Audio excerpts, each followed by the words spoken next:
You know what it feels like? That quiet pull inside you when you can't sleep at night. You scroll through old photos not because you expect anything to change, but because you want to feel close to what's gone. You tell yourself you've moved on, but something in you still waits for the message that never comes, for the voice you still remember, for the life you almost had. It is not quite sadness, not quite hope. It's that space in between where your heart stretches towards something it can't touch. That's yearning, the ache that reminds you you're still alive, still reaching, still wanting something more. Yearning is the quiet ache that lives beneath the surface of our days. It is the pull towards something or someone that feels just out of reach. It's not the quick spark of desire, but a slower, deeper fire that burns softly in the heart. Yearning is the space between what is and what could be, and living inside that space can change a person completely. In the mind, yearning creates its own world. It fills our thoughts with memories and imagined futures. We replay moments, rewrite them, and wonder how things might have been if only one choice, one word, one heartbeat had been different. It can make the present feel dull, as though real life is always happening somewhere else, in the past, or the future, or in a dream that never comes true. Yet, this longing also teaches us what matters most. It shows us where our heart truly wants to go. In today's age, yearning has evolved into a visible social trend, especially among younger generations who express longing not only for love, stability, and purpose, but also for imagined futures and alternate lives shaped by online comparison. With social media offering constant glimpses into curated lifestyles, success stories, and ideal relationships, people find themselves longing for what they don't yet have or what feels just out of reach.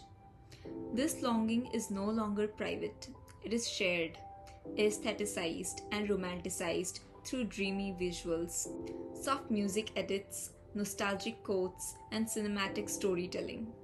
The digital world has created a paradox where people are more connected than ever, yet emotionally distant, resulting in a collective atmosphere of hope mixed with uncertainty. Yearning serves as both a coping mechanism and a creative outlet, giving individuals a language for vulnerability, but it also carries risks such as escapism and comparison driven dissatisfaction. Ultimately, yearning as a modern social trend reflects the emotional landscape of a generation that is hopeful yet unsettled, connected yet lonely, and surrounded by limitless possibilities that just feel out of reach. Emotionally, yearning deepens us. It opens a quiet well inside the soul where joy and sadness flow together. A song, a scent, a photograph, small things suddenly feel vast, carrying the weight of everything we miss. This is why so much of art is born out of longing. Pain becomes poetry, distance becomes music. The artist creates not just to escape the ache, but to give it meaning, to turn the invisible into something that can be seen and shared. Yearning can also move us forward. It can become the force that pushes us to reach higher, to search for beauty, or to love more deeply. A person who yearns learns persistence, the courage to keep hoping even when hope feels foolish. But yearning has two faces. It can lift us or it can consume us.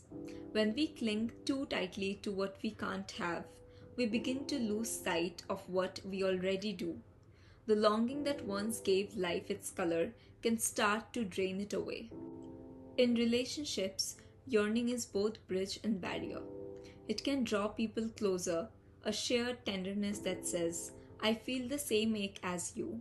But it can also create distance, when we expect another person to fill the emptiness inside us. True connection begins when we stop demanding that someone else end our longing and instead allow them to walk beside us in it. On a deeper spiritual level, yearning is a sign of the soul's hunger. It is the whisper that tells us we were made for more love, more meaning, more wholeness. In this way, yearning is not our enemy but our guide. It leads us towards growth, towards understanding, towards ourselves. To yearn is to be human. It hurts, yes, but it also awakens us. It reminds us that beneath all our routines and fears, there is still something alive and reaching, and sometimes that yearning itself is a beautiful proof that we are still becoming. Yearning can be painful, but it can also be one of the most powerful forces for growth if you learn to work with it instead of against it. The first step is to understand what your yearning is really for, not just the surface desire, but the deeper need underneath it. Maybe you're longing for love, belonging, purpose, or freedom. When you name it clearly, the ache becomes less vague and more like a compass pointing you toward what truly matters. Once you understand it, you can begin to channel that longing into something creative or meaningful. Write, paint, sing, or build. Turn what you feel into expression. Creation gives shape to emotion, transforming what hurts into something that heals. Yearning can also be a guide to your goals in life. If you yearn for connection, reach out and build relationships. If you yearn for meaning, create or serve in ways that make a difference. Let the ache direct you rather than drain you.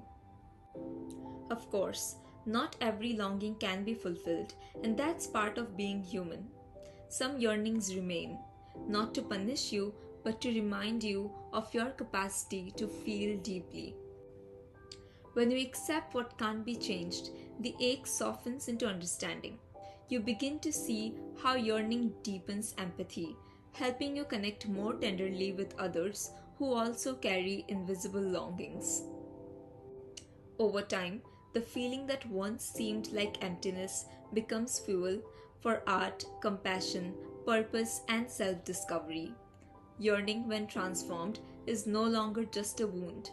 It becomes the quiet heartbeat of becoming, the proof that you are still alive, still reaching, and still capable of love.